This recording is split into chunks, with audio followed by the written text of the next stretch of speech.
रक्षाबंधन की हार्दिक शुभकामनाएं। चलिए जानते हैं कि रक्षाबंधन क्यों मनाया जाता है। इसको जानने के लिए रक्षा सूत्र मंत्र को जानना आवश्यक है। आपके घर में जब पूजा पाठ समाप्त होती है तो अंतिम चरण में पंडित जी आपको रक्षा बांधते हैं और उसके साथ वो एक रक्षा सूत्र मंत्र बोलते हैं और यहीं से रक्षाबंधन की शुरुआत होती है। तो चलिए इसका अर्थ समझते हैं। एन बद्धो बलिराजा दानवेन्द्रो महाबलः तेन त्वामनुबन्धनामि रक्षे माचल माचल।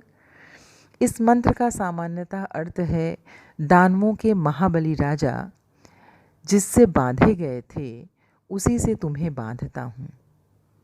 रक्षे माचल माचल, हे रक्षे तुम स्थिर रहना, तुम स्थिर रहना। तो इसमें महाबली की चर्चा की गई है।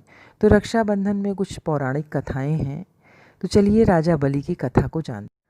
दानवों के राजा महाबली बहुत महत्वाकांक्षी राजा थे और उनकी दानवीरता बहुत प्रसिद्ध थी।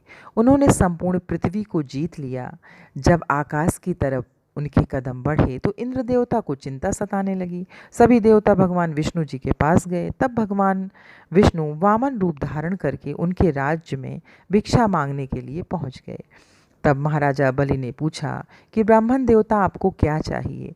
तो उन्होंने कहा कि मुझे 3 पग जमीन चाहिए। उन्होंने उनको वचन दे दिया। वचन को पाते ही विष्णु भगवान ने एक विशालकाय रूप को धारण कर लिया और एक पग में आसमान को नाप लिया, दूसरे पग में पृथ्वी को और तीसरे पग को जब बढ़ाया तो राजा बलि ने अपना शीश उनके समक्ष रख दिया।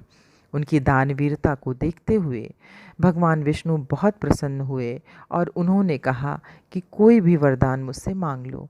तब महाबली ने कहा कि प्रभु आप मेरे साथ पाताल लोक में रहकर निवास करिए। और तथास्तु कह के विष्णु भगवान पाताल लोक में बलि के द्वारपाल के रूप में रहने लगे। तो लक्ष्मी जी को बहुत चिंता सताने लगी। तब लक्ष्मी जी पाताल लोक में जाकर महाबली को रक्षा सूत्र बांधती हैं। तो महाबली उनको जीवन भर उनकी रक्षा करने के लिए कहते हैं। तब वो अपने पति को उनसे वापस मांगती हैं और उनको लेकर वहाँ से चली जाती हैं। और वो दिन जो रहता है वो सावन माह की पूर्णिमा रहती है। तभी से रक्षाबंधन मनाया। दूसरी कथा हमें इसे महाभारत में भी सुनने को मिलती है कि भगवान कृष्ण की चाची होती हैं, उनका पुत्र होता है शिशुपाल जो बहुत कुरूप होता है और ब्राह्मणों ने कहा था कि जो इसको गोदी में ले लेगा और जिससे इसकी काया बदल जाएगी वही मृत्यु का इसके कारण बनेगा। भगवान कृष्ण जी आते हैं, उसको गोदी में ले लेते हैं, बहुत सुंदर हो जाता है। तो चाची डर जाती हैं और कृष्ण जी से वचन लेती हैं कि तुम मेरे पुत्र का कभी भी अहित नहीं करोगे। तो कृष्ण भगवान जी कहते हैं कि मैं इसका 100 गुनाह माफ़ करूँगा, उसके बाद अगर इसका गुनाह बढ़ा तो मैं इसको माफ़ नहीं करूँगा। वो एक राजा बन जाता है, बहुत क्रूर राजा बन जाता है। भगवान कृष्ण का सभा में अपमान करता है। भगवान कृष्ण क्रोधित हो जाते हैं और कहते हैं शिशुपाल मैंने तुम्हारे 100 गुनाह को माफ़ किया था लेकिन आज उससे ज़्यादा हो गया। और क्रोध में वो चक्र निकालते हैं, सुदर्शन चक्र निकाल कर उसकी तरफ फेंक देते हैं और वो उसका गला धड़ से अलग हो जाता है और उस क्रोध में निकाला हुआ सुदर्शन चक्र से उनकी उंगली कट जाती है। और उस सभा में बहुत सारे लोग उपस्थित होते हैं, वहीं द्रौपदी जी भी होती हैं और अपने आंचल का टुकड़ा फाड़कर उनकी उंगली में बांध देती हैं। तो भगवान उनको वचन देते हैं कि मैं जीवन भर तुम्हारी रक्षा करूँगा। तो यहीं से रक्षाबंधन की शुरुआत होती है। रक्षाबंधन में हम भाई बहन आपस में मिलते हैं। ये स्नेह का त्यौहार है, मिलन का त्यौहार है। आइए मैं अपने भाइयों से मिलाती हूँ। मैं बहुत भाग्यशाली हूँ कि मुझे इनका सानिध्य मिला।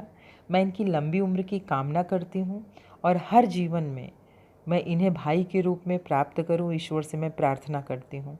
जब मैं अपने कार्यस्थल पर आगे बढ़ती हूँ तो कोई ऐसा दिन नहीं होता कि जब मैं इनको याद न करूँ या इनको याद किए बिना मैं आगे बढ़ूँ। माता रानी की कृपा दृष्टि आप पर बनी रहे और आपका आशीर्वाद मुझे हमेशा मिलता रहे। हैप्पी रक्षाबंधन भैया।